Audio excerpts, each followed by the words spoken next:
آج کی ویڈیو میں ہم یہ جانیں گے کہ دنیا کس طرح سے دو حصوں میں تبدیل ہوئی یا بٹ گئی، جس کو ہم عالمی شمال یا عالمی جنوب بولتے ہیں۔ تو پہلے تاریخ سے آغاز کرتے ہیں۔ دنیا کو اصل میں خوبصورت اصطلاحات استعمال کرنا بہت پسند ہے۔ ان میں سے ایک ہے عالمی شمال اور دوسرا ہے عالمی جنوب۔ سننے میں یہ جغرافیائی لگتا ہے نا، لیکن ایسا نہیں ہے۔ یہ شمال جنوب کے نقشے سے کوئی معاملہ نہیں ہے۔ یہ اصل میں اس کا تعلق اس بات سے ہے کہ کس کے پاس کتنی دولت، اختیار اور طاقت ہے اور کس کے پاس نہیں ہے۔ عالمی شمال اصل میں وہ ممالک ہیں جو امیر، صنعتی اور زیادہ آمدنی رکھتے ہوں۔ عالمی جنوب میں وہ ممالک آتے ہیں جو ترقی پذیر ہیں اور کم آمدنی رکھتے ہوں۔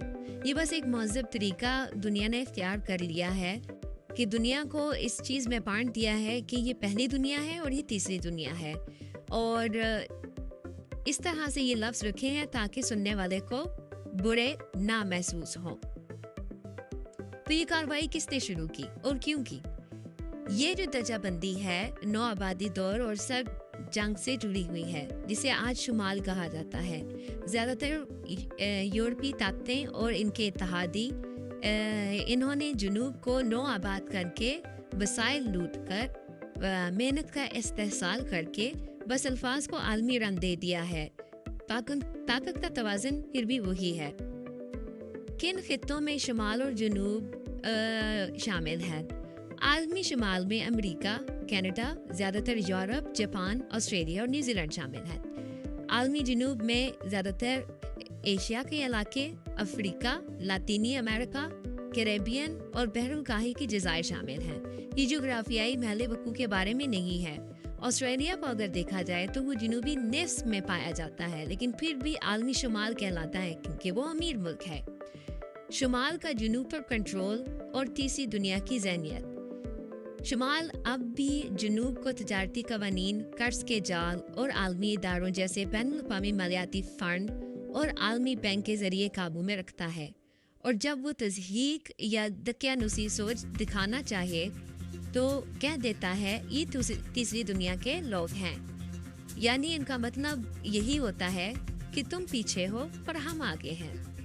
محنت کش طبقے کا استحصال، اس میں بہت ساری مثالیں شامل ہیں۔ تو ہم شروع اس طرح سے کرتے ہیں کہ عالمی شمال کے لوگوں کے کپڑے کون بناتا ہے؟ اس میں پاکستان، بھارت، بنگلہ دیش اور سری لنکا شامل ہیں۔ ان کے چائے، چاول، مسالے اور پھل کون اگاتا ہے؟ یہی ممالک کے کسان۔ ان کے برقی آلات کون تیار کرتا ہے؟ چین جیسا ملک۔ حیرت انگیز بات یہ ہے کہ دنیا کے زیادہ تر فون، برقی آلات چین میں تیار ہوتے ہیں، مگر نام اور منافع اور اس کے اوپر جو ہاتھ ہے وہ اب بھی شمال کے پاس ہے۔ حتیٰ کہ پرتعیش برانڈز جیسے گچی، پراڈا اپنے بیگ چین میں بنواتے ہیں۔ صرف آخری زپ اٹلی میں لگتی ہے تاکہ اس کے اوپر ٹیگ جو ہے وہ اٹلی کا لکھا جا سکے، اور یہ صرف بڑوں تک محدود نہیں۔ شمال بالواسطہ طور پر جنوب کے بچوں سے بھی محنت لیتا ہے۔